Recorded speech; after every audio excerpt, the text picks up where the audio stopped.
Some journeys just resonate. They're Yeah. more than just a series of events. They kind of tap into something fundamental about ambition, drive. Yeah, definitely. And today, we're plunging into one of those really compelling stories, the ascent of Cristiano Ronaldo. And think about it, from pretty humble beginnings on a small island Yeah. to becoming this global icon, a name just synonymous with footballing greatness. It's a narrative packed with lessons about dreaming big and the sheer will needed to make those dreams real. What's fascinating, really, right from the start, is just the sheer scale of what he's achieved. I mean, to not only reach the absolute top of a sport like I think football, it's so competitive. insanely competitive, Yeah. but then to sustain that level, that dominance for so long. It really speaks volumes, doesn't it, about the underlying factors at play. Absolutely. And for this deep dive, we've pulled together excerpts that trace that remarkable trajectory. Our goal isn't just, recounting his career stats or whatever. Yeah, it's got to be more than that. Right. It's to really dig into the core elements that fueled his rise. We want to understand that interplay of the initial dream, almost obsessive discipline, You could call it obsessive. and that relentless pursuit of improvement, and see what insights we can maybe pull out that might be valuable to you, the listener, whatever your own personal Everest looks like. Precisely. It's about spotting those transferable principles, the engine room, maybe, of extraordinary achievement that goes way beyond just a football pitch. Okay, so let's set the scene a bit. February 5th, 1985, Madeira, Portugal. Cristiano was the youngest of four, growing up in a working-class family. Yeah, not much money around. His father was a gardener and also a kit man for the local club, Andorinha. His mother was a cook. It was a small house. Finances were definitely tight. Just a picture of a, grounded, modest start. And it's really crucial to appreciate this context, I think. His initial environment wasn't exactly paved with opportunity, right? Not at all. His passion for football, it wasn't born out of, privilege or anything. It seems to have come from just a genuine love for the game and this internal fire he had. Right. And even as a little kid, just kicking a ball around, there was apparently something different about him. Mm-hmm. While other kids were, just having fun. Playing for fun. Ronaldo had this intense focus. He wasn't just playing. He was totally single-minded about becoming a professional, about reaching the very, very top. Yeah. He'd be out there practicing constantly, streets, parks, school grounds, apparently in all conditions, driven by this innate desire he had to just be the best. What's insightful there, I think, is that early version of what people now call deliberate practice. It wasn't just, aimless kicking. No. Even at that young age, there was a focus to his play, a kind of direction, trying to hone his skills. That intrinsic motivation to just get better is such a powerful predictor of long-term success. And that early drive, it took him to his first club, Andorinha, when he was about 8. His dad worked there, right? Yeah, that was the connection. And even then, he stood out. It wasn't long before he moved up to National, a bigger club locally. And that's where his talent really started to, blossom. Right. Those early clubs, they gave him a more structured environment, didn't they? Better coaching, maybe, a higher level of competition. It was a crucial phase, really, for refining that raw talent and learning what organized football demanded. But the real turning point, maybe the first major leap of faith, that came when he was just 12. 12! Incredible! He made a huge decision. Leave home, leave his family, move to the mainland to join Sporting Lisbon's youth academy. I mean, just imagine that, being so young, moving to a big city totally alone, missing your family like crazy, apparently even getting teased a bit for his accent, his physique. That takes serious courage. And commitment. Absolutely. That move at such a, tender age, Yeah. it just underlines that the profound dedication he already had to his dream. Overcoming all those emotional, social challenges of being separated, it required immense mental strength. Showed a maturity way beyond his years, really. And he channeled all that, didn't he? Right into his training at Sporting. By all accounts, he was just relentless, focused on pushing his limits every single day. Yeah, the stories are legendary. And gradually, that dedication, it started paying off. He developed physically, mentally, his confidence grew, and the coaches there, they began to realize they had someone, well, truly special on their hands. This period, it really highlights that crucial link between ambition and resilience, those early hardships. Yeah. They could have easily put someone less determined off. Easily. But instead, he used them as fuel, didn't he? It shows that setbacks can often be springboards, really, for bigger achievements. Then, at just 16, he makes his debut for Sporting Lisbon's first team. 16. And it wasn't like a quiet, tentative debut either. It was electrifying. His dribbling skills, the goals he scored, his sheer pace and power, the crowd was absolutely buzzing, apparently. That was the moment a wider audience really got a glimpse of his, well, extraordinary potential. That debut, it must have felt like such a powerful validation for all the sacrifices he'd made. It was the first real evidence, on a bigger stage, of the unique talent he possessed. It hinted at the global star he was going to become. Which brings us neatly to 2003, a truly pivotal year. Sporting Lisbon played a friendly match against Manchester United. Ah, the famous friendly. Exactly. And Ronaldo's performance that day was just so utterly captivating. Apparently, the United players themselves, and of course, the legendary Sir Alex Ferguson, They were blown away. they basically insisted on signing him. Right there and then. It's almost like something out of a movie. It's a remarkable example, isn't it? How one single opportunity, if you seize it with exceptional talent and performance, can just completely alter the course of your career. Totally. It really underlines how important it is to be ready. Ready to shine when your moment finally arrives. Just weeks later, boom, he's a Manchester United player, just 18 years old. Incredible transition. And then came the shirt, the iconic number 7. Worn by legends like Best, Cantona, Beckham. That's a heavy weight of history for a young kid. Huge pressure. Huge. But he seemed to almost thrive on it.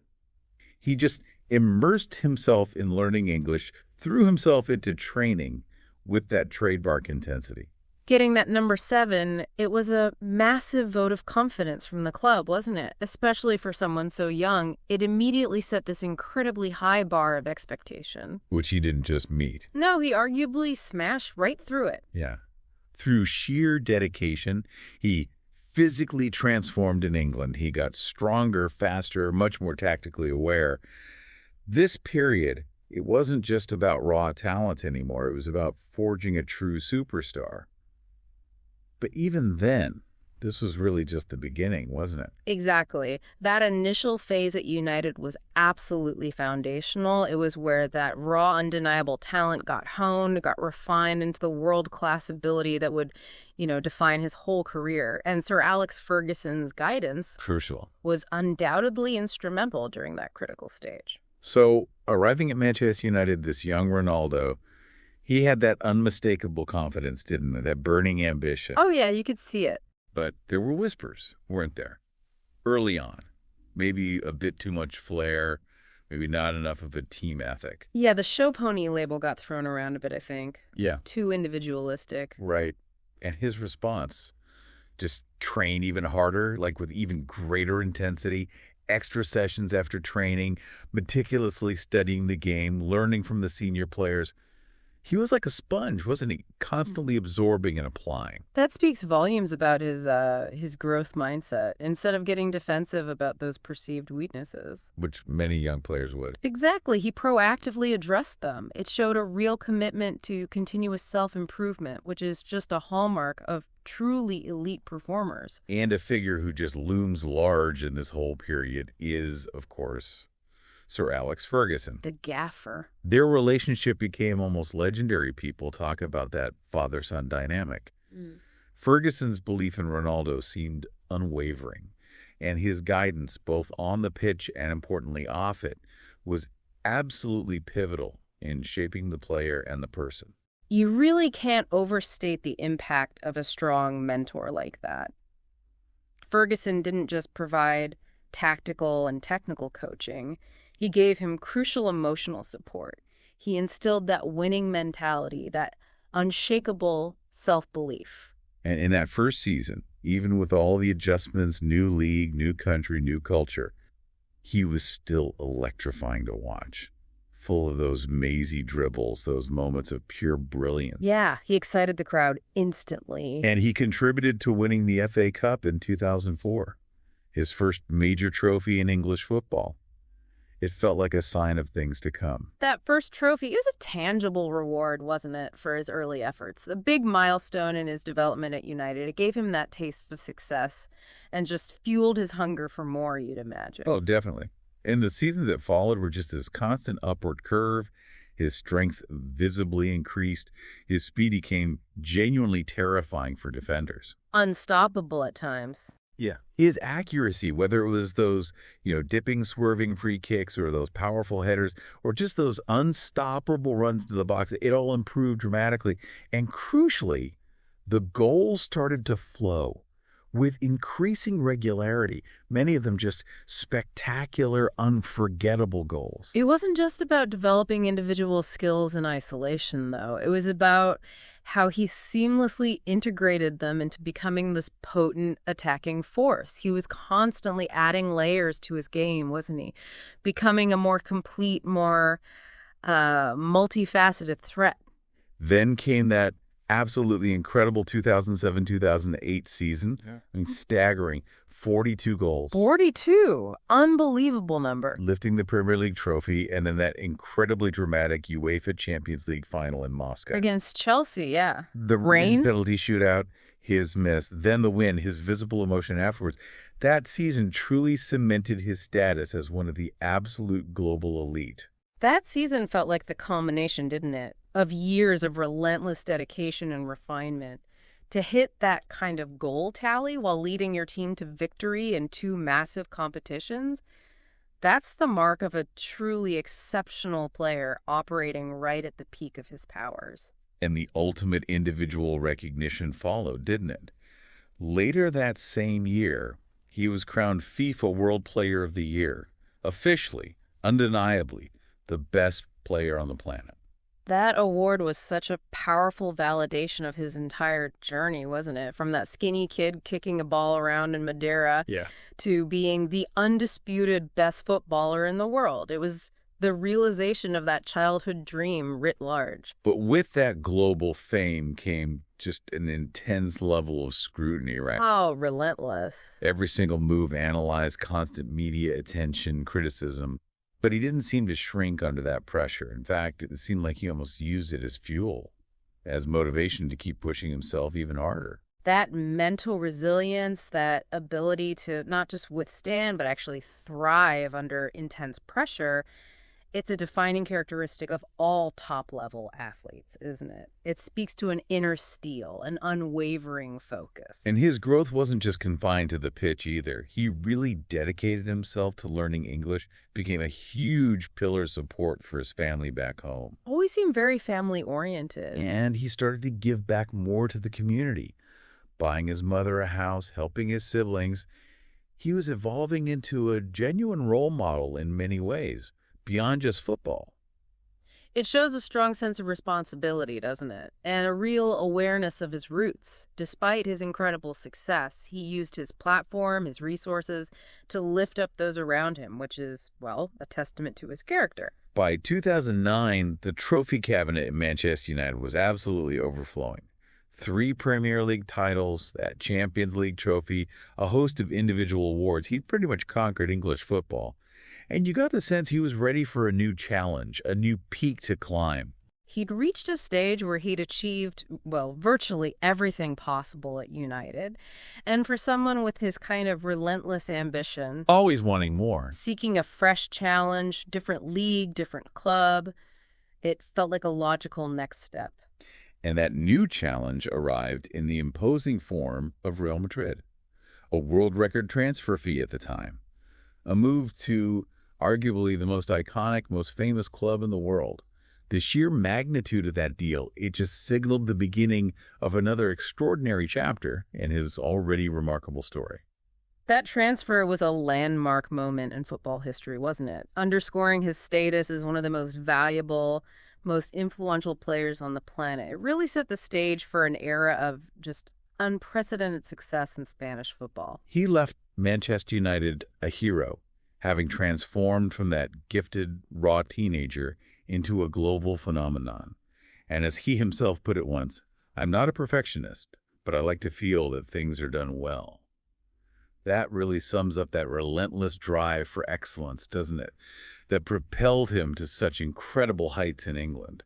That quote is key, I think, to understanding his mindset. It's not about some abstract, unattainable idea of perfection. It's about a deep-seated commitment to just executing every single aspect of his craft to the absolute best of his ability, every single time. So, 2009, Cristiano Ronaldo arrives in Madrid, the most expensive footballer on the planet. The weight of expectation must have been immense. Unbelievable pressure. Real Madrid had just laid out this record-breaking sum. But from the very first whistle, it seemed like he was just determined to justify every single penny. Was it 4 goals in his first 4 league matches? Real Madrid first, yeah. He hit the ground running. That explosive pace, that raw power, that clinical precision in front of goal, it was all immediately apparent. And that was really just the opening act, wasn't it, of a truly breathtaking goal-scoring masterclass that lasted 9 years. His immediate impact just served notice, didn't it? That he wasn't going to be overwhelmed by the price tag or the pressure of playing for a club like Real Madrid.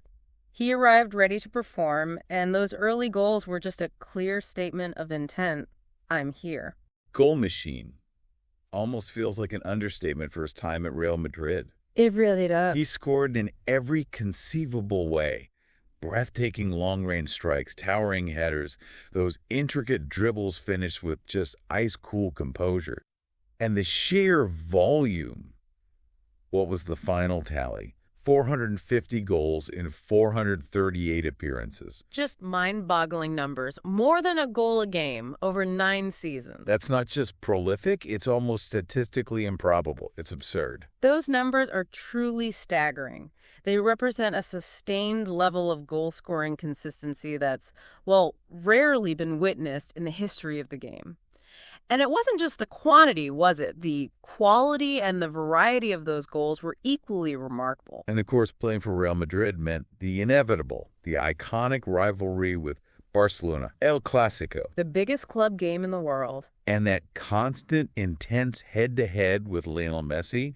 It became this captivating duel between two absolute titans, two contrasting styles that just gripped the global footballing audience for nearly a decade? The Ronaldo-Messi rivalry, it went beyond just club football, didn't it? It became the defining narrative of a generation. It felt like each player pushed the other to even greater heights. It created this golden era for the sport, really. And Ronaldo's response to that constant challenge, that need to outdo his rival, it seemed simple. Just push himself even harder. Yeah, more training, more focus. That relentless competitive edge just sharpened even more. And he consistently delivered in those high-stakes Clásico encounters, didn't he? Scored crucial goals. He absolutely understood the magnitude of those matches, the importance of performing on that grand stage against his direct competitor, and his ability to consistently rise to the occasion in El Clásico just further solidified his legendary status among the Madrid fans. The list of his records at Real Madrid is, frankly, astonishing when you look at it. Most goals in a single Champions League season. 17, wasn't it? Yeah. Most goals in El Clásico history for Madrid. Fastest player to 100 La Liga goals. first player ever to score 100 Champions League goals. It just goes on and on. It felt like he was rewriting the record books almost every season. These records, they aren't just arbitrary numbers, are there? They're tangible markers of an era of just complete dominance. They illustrate his unparalleled consistency and his profound impact at the very, very highest level of club football. But he always seemed to maintain that the individual accolades, the records, they were secondary to team success. Yeah, he often said that. And in 2014, he achieved something truly significant with Real Madrid, La Decima, their 10th European Cup, after a long, agonizing 12-year wait for the club. That was huge for Madrid, an obsession almost. His 17 goals in that Champions League campaign were, as you said, another record. And his raw emotion after the final whistle in Lisbon, it just showed how much that triumph meant to him, and especially to the club. La Decima was a watershed moment for Real Madrid, absolutely. And it cemented Ronaldo's legacy as a player who helped bring that long-awaited European glory back to the Bernabeu. His individual contribution throughout that entire campaign was just phenomenal. And the Champions League success didn't stop there, did it? They went on to lift the trophy again in 2016. Point 2017 in Cardiff. Against Juve. And 2018 in Kiev. With Ronaldo finishing as the top scorer in each and every one of those campaigns. 4 Champions League titles in 5 years, a period of sustained European dominance rarely seen. That sustained success in the Champions League, it just underscores not only his individual brilliance, but also his ability to consistently perform at the absolute highest level in the most demanding club competition year after year after year. Incredible consistency. His work ethic during this period became almost mythical, didn't it? The stories. Legendary. First in, last out. Exactly. First to arrive at training, last to leave. His meticulous attention to diet, sleep, recovery. That unwavering focus on constant improvement, it just became part of his legend. That level of dedication, it's just non-negotiable, isn't it? For any athlete aspiring to those kinds of heights. It's the understanding that talent alone is never enough. It requires this almost obsessive commitment to physical and mental preparation. And off the pitch, his global brand absolutely exploded during the Madrid years. The iconic CR7 logo was suddenly everywhere. Massive social media presence, too. Huge. But he also seemed to leverage that platform for philanthropic endeavors. Donating significant sums to various causes, hospitals, children's charities, even his home island's airport. Madeira Airport, yeah. Renamed in his honor. Was renamed after him. A powerful symbol of his global impact, reaching right back to his roots. Despite the immense fame and fortune, he seemed to maintain that connection to his roots, didn't he? And used his platform to try and affect positive change beyond just football. It showed a strong sense of social responsibility. Of course, there were challenges during those 9 years. Injuries, dips in form, periods of intense criticism, personal matters playing out in public. Always under the microscope. But he consistently seemed to find a way to respond where it mattered most. On the pitch. With his performances, silencing the critics with goals. That ability to consistently overcome adversity, to respond to setbacks with strong performances, it's just a testament to his remarkable mental resilience and that unwavering self-belief he has. Then in the summer of 2018, after 9 seasons of just unprecedented success, he surprised many, maybe most, by making the move to Juventus in Italy. That was a shocker for many. He'd won everything there was to win in Madrid, multiple times over. But he clearly felt the need for a fresh challenge, a new environment. The farewell was emotional, and he departed Real Madrid as an absolute, undisputed icon. His departure really marked the end of an era, didn't it? For Real Madrid and for La Liga as a whole, he'd achieved truly legendary status and left this indelible mark on the club's history. A legacy that will be debated and celebrated for, well, forever probably. And that new chapter began in Italy with Juventus, another seismic shift in the footballing landscape. But before we dive into that, it's just undeniable, isn't it? His time in Madrid solidified him as a true football legend, inspiring countless individuals with his extraordinary talent and that relentless, almost superhuman drive for self-improvement. Absolutely. His tenure at Real Madrid was just a period of sustained individual and collective brilliance. It firmly established his place among the absolute pantheon of the greatest footballers of all time, no question. So 2018, another massive headline. Cristiano Ronaldo, at 33 years old, makes that unexpected move to Juventus in Italy. Yeah, caught a lot of people off guard. Syria. There were plenty of questions, weren't there? A lot of speculation about his motivations at that stage of his career. But his desire for new challenges, for continued growth, that just seemed to be a recurring theme. He wasn't one to just, coast towards retirement. No, definitely not. It was a bold move, wasn't it? Particularly at that age. It signaled his unwavering ambition and just a refusal to rest on past glories. It also showed his confidence, I think, and his ability to adapt. New league, new tactics, new football culture in Italy. And the reception he got in Turin was just incredible, wasn't it? Phenomenal welcome. The Tifosi were ecstatic. Juventus fans were absolutely thrilled. They saw him as maybe the missing piece of the puzzle, the guy who could finally bring them that elusive Champions League trophy alongside his obvious experience and, well, guaranteed goals. His arrival just generated immense excitement, didn't it? It instantly elevated the expectations around Juventus, both in Italy and especially in Europe. He was seen as this transformative figure capable of taking the club to that next highest level. And he certainly delivered on the domestic front straight away, was it 28? But it wasn't just about the goals, was it? It was the leadership he brought. Those incredibly high standards he set in training every single day. That seemed to inspire the younger players around him. He brought that winning mentality with him, didn't he? That level of professionalism that undoubtedly had a positive ripple effect throughout the whole Juventus squad. His dedication just served as a tangible example for his teammates to follow, day in, day out. That championship mindset was apparently evident in every single training session. By all accounts, that unwavering 100% effort, that relentless pursuit of even tiny marginal gains, even after achieving so much already in his incredible career. It just underscores the vital importance of continuous self-improvement, doesn't it? Regardless of past successes. His unwavering commitment to training, his meticulous preparation, it's a key factor in his remarkable longevity at the absolute elite level. And we saw a prime example of that mentality, didn't we? In that 2019 Champions League round of 16 clash against Atletico Madrid. Ah, the comeback. Iconic. Juventus lost the first leg 2-0 in Madrid.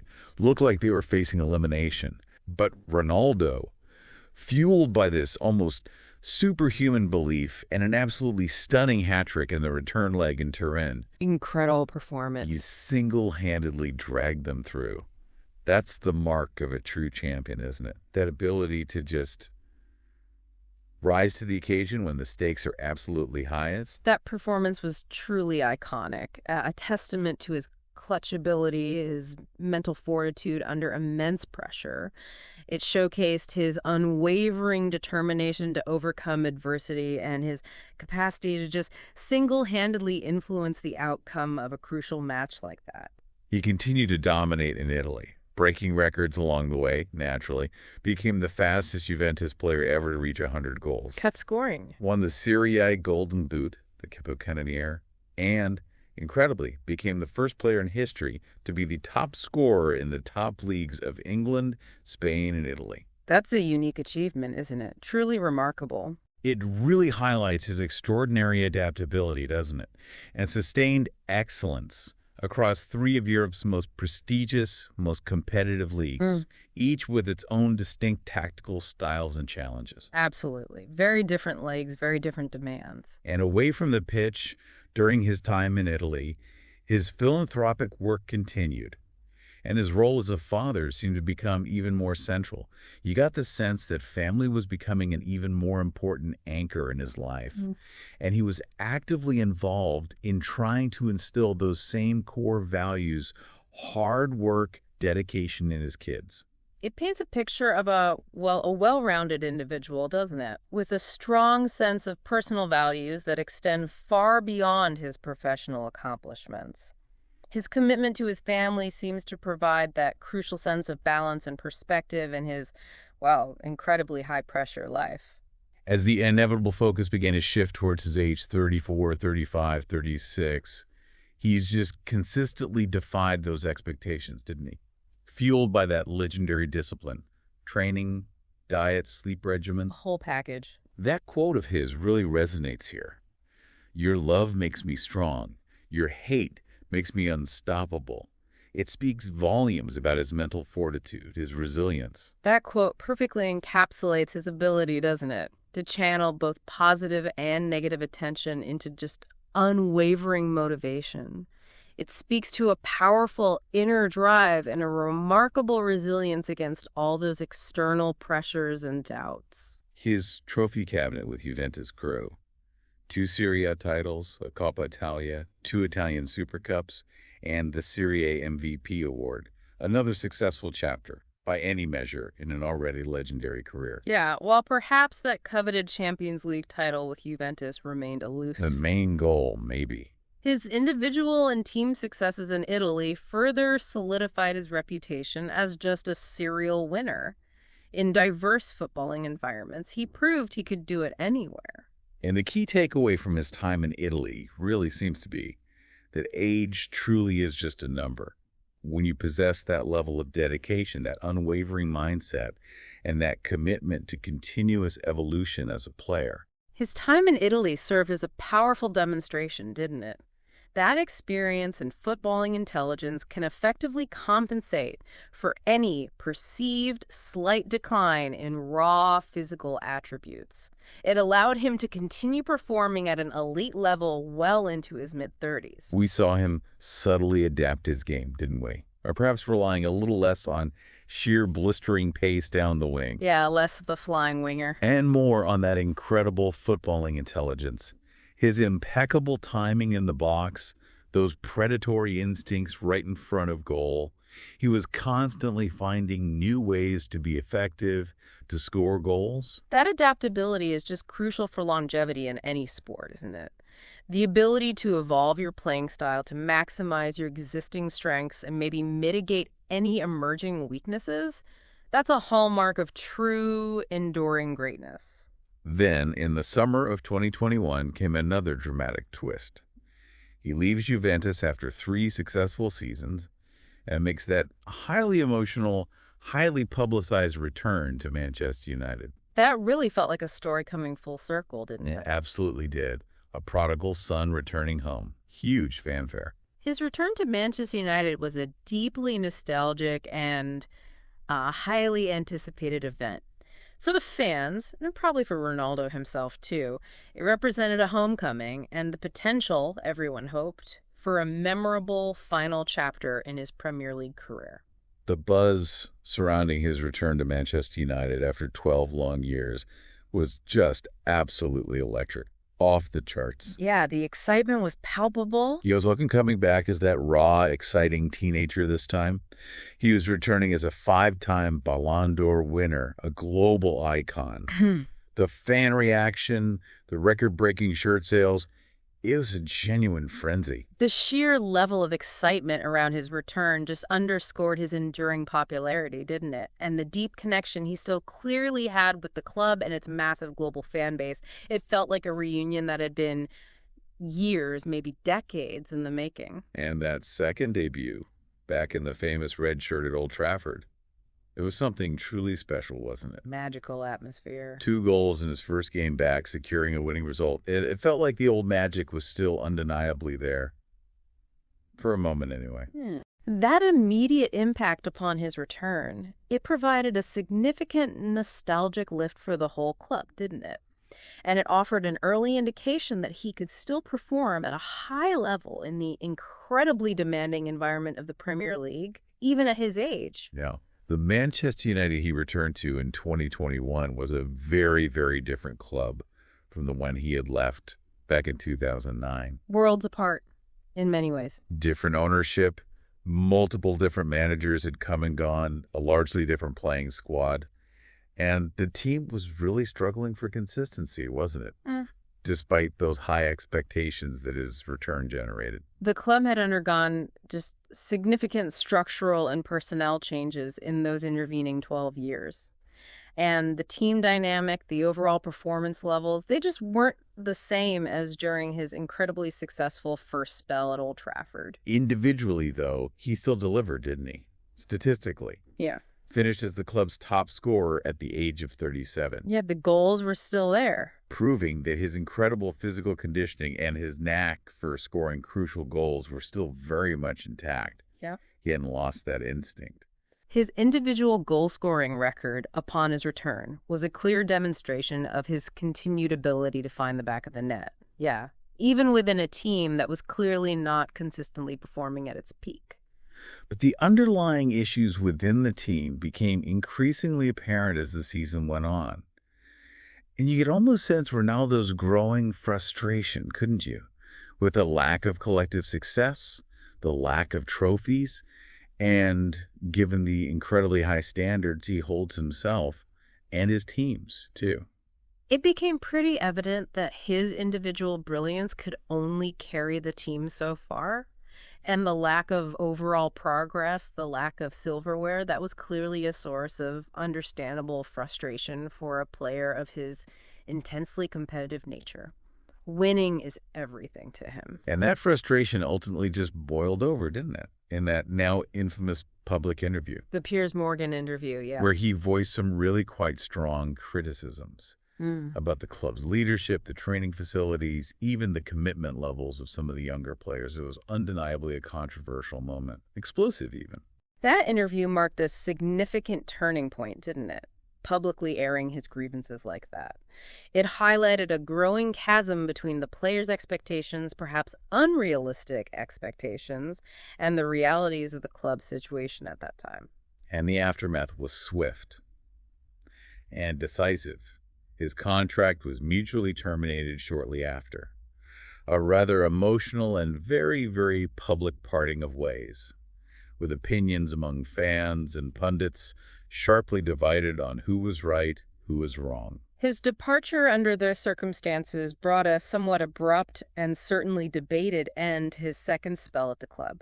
It left behind a complex and perhaps slightly tarnished legacy compared to his glorious, triumphant first stint. Then came the next chapter, the unexpected move to Al Nasir in Saudi Arabia in early 2023. That certainly took many by surprise in the global footballing community, a move outside Europe. A huge shift. His move to Saudi Arabia represented a significant and perhaps unforeseen shift in the trajectory of his illustrious career.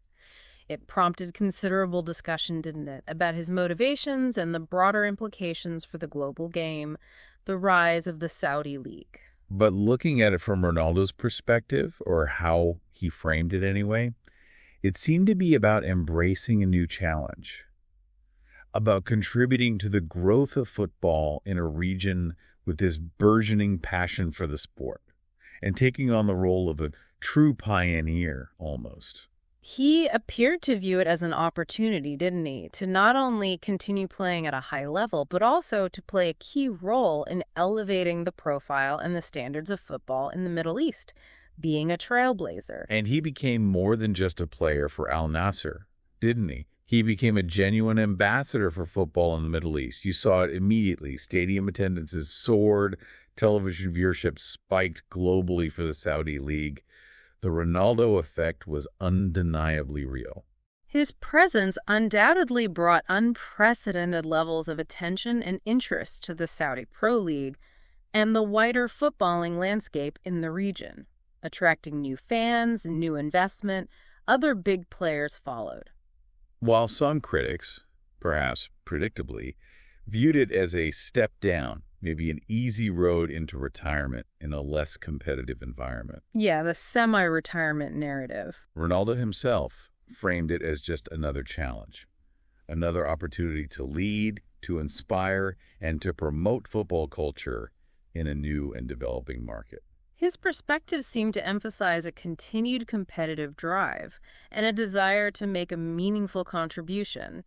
even in a league that isn't traditionally ranked among Europe's absolute elite. Yeah. He wanted to build something. He also reportedly reclaimed his position as the highest paid athlete in the world with that move. The financial side was obviously huge. But it genuinely felt like his motivations at this stage extended beyond just the massive financial gain to a sense of purpose, maybe, to building a lasting legacy in a completely new part of the world. While the financial incentives were undoubtedly significant, his public statements, his active involvement in promoting the league, it suggested a broader ambition to leave a positive and lasting impact on football in the Middle East, beyond just scoring goals. And his performance on the pitch continued to be remarkably high, didn't it? He even finished the calendar year 2023 as the top goal scorer in the entire world as he approached his 39th birthday. Which is just astonishing, really. A truly remarkable testament to his enduring quality, his relentless physical conditioning, and that killer instinct in front of goal. So as we reflect on that incredible roller coaster journey, from the humble beginnings in Madeira to becoming this global phenomenon, playing in England, Spain, Italy, back to England, now Saudi Arabia, those core themes of just heart, determination, and sheer resilience really do stand out, don't they? Absolutely. His career is just such a compelling narrative, isn't it? Of overcoming significant obstacles, maintaining this unshakable belief in his own abilities, and consistently striving for excellence against, well, pretty much all odds at times. Okay, let's pivot slightly now. Let's focus a bit more on the individual behind the incredible statistics, the countless trophies. Beyond all the footballing achievements, what are the fundamental values, those deep family connections that truly define Cristiano Ronaldo, the person? Yeah, it's crucial, I think, to look beyond that public persona, the elite athlete image, and try to get a deeper understanding of the principles and the relationships that underpin his life. At home, away from the glare of the cameras, he's not CR7, the global superstar. He's apparently just Dad. Oh. By all accounts, he seems deeply involved in his children's lives, actively teaching them about the importance of humility, the value of hard work. You get a genuine sense of a grounded and devoted family man, despite the chaos around him. His role as a father appears to be incredibly important to him, yeah. It seems to provide that vital sense of balance and perspective amidst the intense pressures of his professional life. And instilling strong values in his children seems to be a significant priority for him. And his bond with his mother, Dolores, is clearly incredibly strong, enduring. She's always there, isn't she, at the big moments? She was such a crucial figure in his early life, her support unwavering through all those initial challenges. He often speaks of the immense sacrifices she made for him and the family, and credits her as a massive driving force behind his success. Their relationship really highlights the profound impact of that early support system, doesn't it? That unwavering belief in nurturing talent. Her sacrifices, her encouragement during his formative years, they were undoubtedly instrumental in shaping his path. The loss of his father back in 2005 clearly had a lasting impact on him, too. You can sort of see how it has likely shaped his own desire to create a different, maybe more secure, more present life for his own children. That personal tragedy, losing his father relatively young, it likely served as a significant motivating factor in his relentless pursuit of success, fueling his determination to provide stability and opportunity for his own family, perhaps something his father didn't get the chance to fully experience or provide in the same way. We have to circle back, though, to that legendary discipline. We keep mentioning it, but it's central. In his rigorous training regimes, his meticulously planned diet, his dedication to a healthy lifestyle, it doesn't just seem to be about maximizing performance on the pitch, does it? It seems to stem from a deeper personal commitment to just excellence in everything he does. Yeah, talent without work is nothing. That powerful quote really encapsulates his philosophy, doesn't it? Perfectly. His unwavering commitment to physical and mental conditioning is a key differentiator that sets him apart. It's the foundational element that has allowed him to maximize his natural talent and achieve such remarkable longevity at the very highest level of the sport. for so long. And that powerful mindset of continuous improvement, that constant striving to be better today than he was yesterday. It's a quality that inspires so many people, doesn't it? Hmm. Far beyond just the world of football. It teaches that success isn't simply a matter of innate ability, but it's more of a conscious choice, rooted in consistent effort and a positive, resilient attitude. His work ethic serves as such a powerful and universal example, doesn't it? It resonates across diverse fields, diverse endeavors. It underscores that fundamental principle that sustained success in pretty much any area requires relentless dedication, perseverance, and, a growth-oriented mindset. Never settling. His philanthropic contributions are also noteworthy, Yeah. often carried out quite quietly, actually, without seeking widespread publicity for a lot of it. Those acts of generosity, they speak volumes about his character, perhaps, and his awareness of his privileged position. His charitable endeavors demonstrate a genuine sense of social responsibility, I think, and a desire to utilize his significant influence and resources to make a positive difference in the lives of others, often behind the scenes. He's also demonstrated a pretty strong commitment to his personal values at times, even in situations where it might have meant foregoing, lucrative sponsorship opportunities. And he's been a vocal advocate for important causes like children's rights and access to education. His willingness to stand by his principles, even when faced with potential financial implications. It reveals a strong moral compass, perhaps, and a sense of conviction that extends beyond just his professional career. At this stage of his career, late 30s, he's really become more than just an exceptionally gifted footballer, hasn't he? He's a global role model for millions, a powerful symbol of what can be achieved through dedication and belief. A living legend still actively writing his own remarkable and often controversial story. He's definitely transcended the sport itself, evolved into this global icon whose influence extends across cultural, social spheres, inspiring individuals from all walks of life, for better or worse sometimes, but undeniably influential. And when you really boil it down, the core messages of his incredible journey, they resonate deeply, don't they? Overcoming seemingly insurmountable obstacles, demonstrating incredible resilience in the face of setbacks and criticism, maintaining that unwavering self-belief, even when doubts creep in from the outside. The undeniable power of relentless hard work.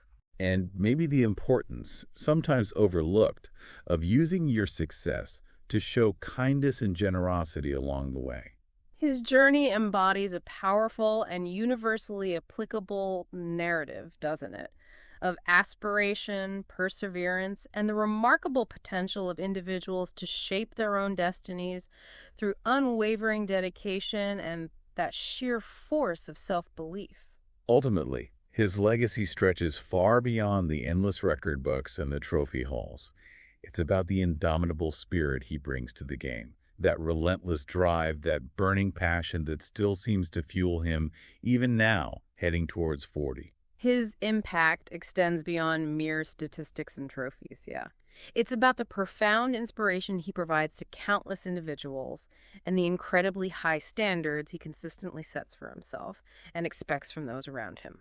And the captivating story just continues to unfold, doesn't it? He's still out there on the pitch, still finding the back of the net with astonishing regularity, still chasing those goals with that legendary determination, both with his feet and, as we've discussed, with a deep burning passion in his heart. His continued involvement in the sport at such a high level, at his age, it speaks volumes about his enduring passion for the game and his unwavering desire to keep competing, keep contributing, keep proving people wrong probably for as long as possible. So whether you're a lifelong, die-hard football fanatic or, you've never watched a single match in your life, the enduring inspiration of Cristiano Ronaldo's journey, that extraordinary rise from a small island to global icon, it's something truly compelling and definitely worthy of reflection. His story offers invaluable lessons, I think.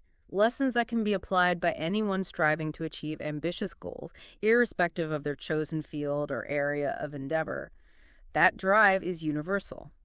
So as we draw this deep dive into the extraordinary world of Cristiano Ronaldo to a close, let's just quickly revisit those key takeaways one last time. We've explored the incredible power of dreams, haven't we? That unwavering commitment to discipline and the sheer force of relentless hard work that have really been the cornerstones of his remarkable career. Indeed. His journey serves as just such a powerful, enduring illustration of how these fundamental principles, dreaming big, working hard, staying disciplined when you consistently apply them, they can lead to achieving seemingly impossible aspirations. And we really encourage you, the listener, to maybe take a moment now to reflect on your own ambitions. What are those big dreams you're pursuing? What actionable principles from Ronaldo's story, that dedication, that resilience, that constant striving for improvement, could you maybe integrate into your own path? Yeah, consider how you might cultivate that same level of intense focus, maybe, that unwavering perseverance in your own endeavors. What seemingly insurmountable challenges might you be able to approach with that same kind of champion's mindset? And on that thought, here's maybe one final point to consider. Think about the mountains you're currently striving to climb in your own life, whatever those may be, career, personal goals, anything. What valuable insights can you glean from this deep dive into the life and career of one of the greatest, most driven athletes of all time? How might you apply that same level of dedication, that unyielding mindset, to reach your own personal summit? We invite you to continue exploring these themes and drawing your own conclusions. Thanks so much for joining us for this deep dive. Thank you for joining us. We hope this exploration has provided you with some valuable insights and maybe some food for thought.